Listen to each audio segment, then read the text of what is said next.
కాంగ్రెస్ ఎన్నికల వాగ్దానం మేరకు ప్రతి సంవత్సరం ఒక్కో ఆటో కార్మికుడికి 12,000 రూపాయల భృతిని అందించాలని మాజీ ఎమ్మెల్యే దాసం వినయ్ భాస్కర్ డిమాండ్ చేశారు. ఈ మేరకు హనుమకొండ జిల్లా కాజీపేట రైల్వే స్టేషన్లోని ప్రతాపరుద్ర ఆటో యూనియన్ నిర్వహించిన మేడే ఉత్సవాలకు ముఖ్య అతిథిగా హాజరయ్యారు.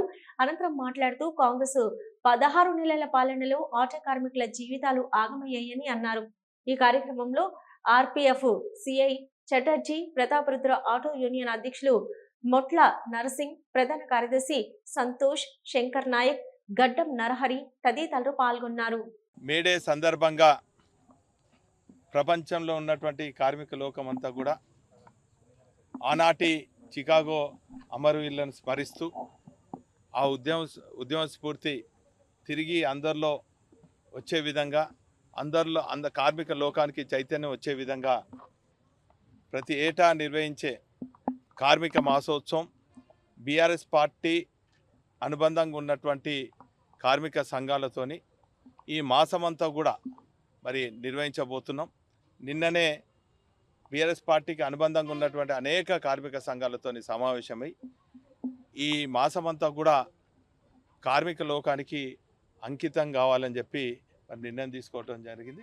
అందులో భాగంగా ఈరోజు ఈ చారిత్రాత్మక వరంగల్ నగరంలో అనేక కార్మిక వాడల్లో అనేక ఆటోల అడ్డాల పైన, అదేవిధంగా మరి అనేక హమాలీ సంఘాల ఆధ్వర్యంలో బ్రహ్మాండంగా మరి ఈ మేడే ఉత్సవాలు నిర్వహించుకోవడం జరుగుతుంది.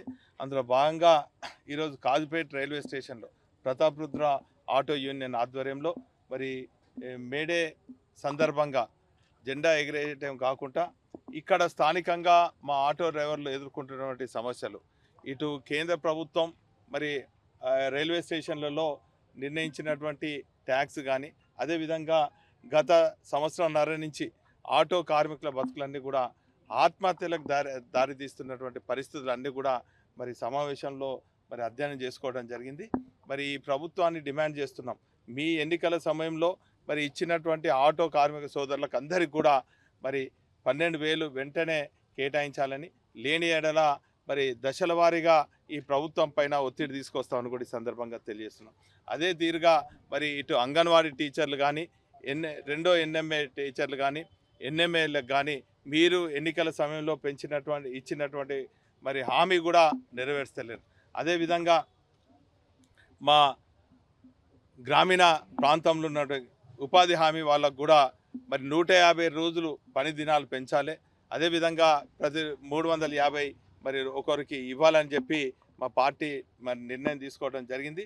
ఎట్టి పరిస్థితులలో ఈ మాసమంతా కూడా కార్మికుల కోసం, గతంలో ఏ తిరిగైతే కార్మిక వాడలు తిరిగి ఆ పిల్లల సంక్షేమం కోసం, వారి పిల్లల చదువుల కోసము ఏ తిరిగైతే చేసినామో, మరి కార్మిక మాసోత్సవం ఒక ఉద్దేశం ఈరోజు మా ఆటో కార్మికులు మరి పట్టినటువంటి హ్యాండిల్ మరి తిరిగి ఆ కుటుంబంలో ఎవరు కూడా ఆటో హ్యాండిల్ పట్టకుండా, అదేవిధంగా ఈరోజు మేస్త్రి పట్టినటువంటి ఆ తాపి మరి తిరిగి ఆ కుటుంబంలో ఎవరు కూడా పట్టకుండా, ఈరోజు ఒక గుమస్తాగా ఉన్నటువంటి మరి దుకాణంలో పనిచేసిన గుమస్తా ఆ పిల్లలు తిరిగి గుమస్తాగా కాకుండా అందరూ కూడా ఉన్నతమైనటువంటి చదువులు చదవాలని చెప్పి గత 10 ఏళ్ల క్రితం తెలంగాణ ప్రభుత్వం ఏర్పడిన తర్వాత తెలంగాణ తొలి ముఖ్యమంత్రి కేసీఆర్ గారు కార్మిక పక్షపాతిగా చేసి ఉండి ఆ రోజు ట్యాక్సీలు మరి ఆటోలకు ట్యాక్స్ మాఫ్ చేయటం, ఆ ట్రాక్టర్ డ్రైవర్లకు ట్యాక్స్ మాఫ్ చేయడం, ఈ తీరుగా ఎన్నైతే కార్మిక సంక్షేమం కోసం మరి చేపట్టినరో అదే తీరుగా మరి ఈ ప్రభుత్వం కూడా చేపట్టాలని చెప్పి కార్మికుల పక్షాన్ని మేము డిమాండ్ చేస్తున్నాం.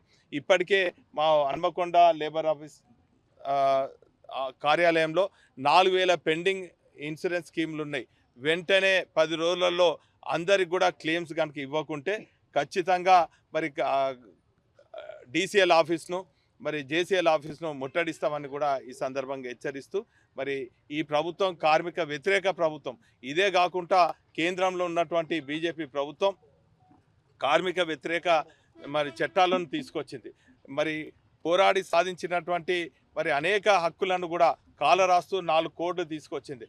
ఖచ్చితంగా మేము కేంద్ర రాష్ట్ర ప్రభుత్వాలను హెచ్చరిస్తాం, కార్మిక లోకమంతా కూడా చైతన్యం అవుతుంది.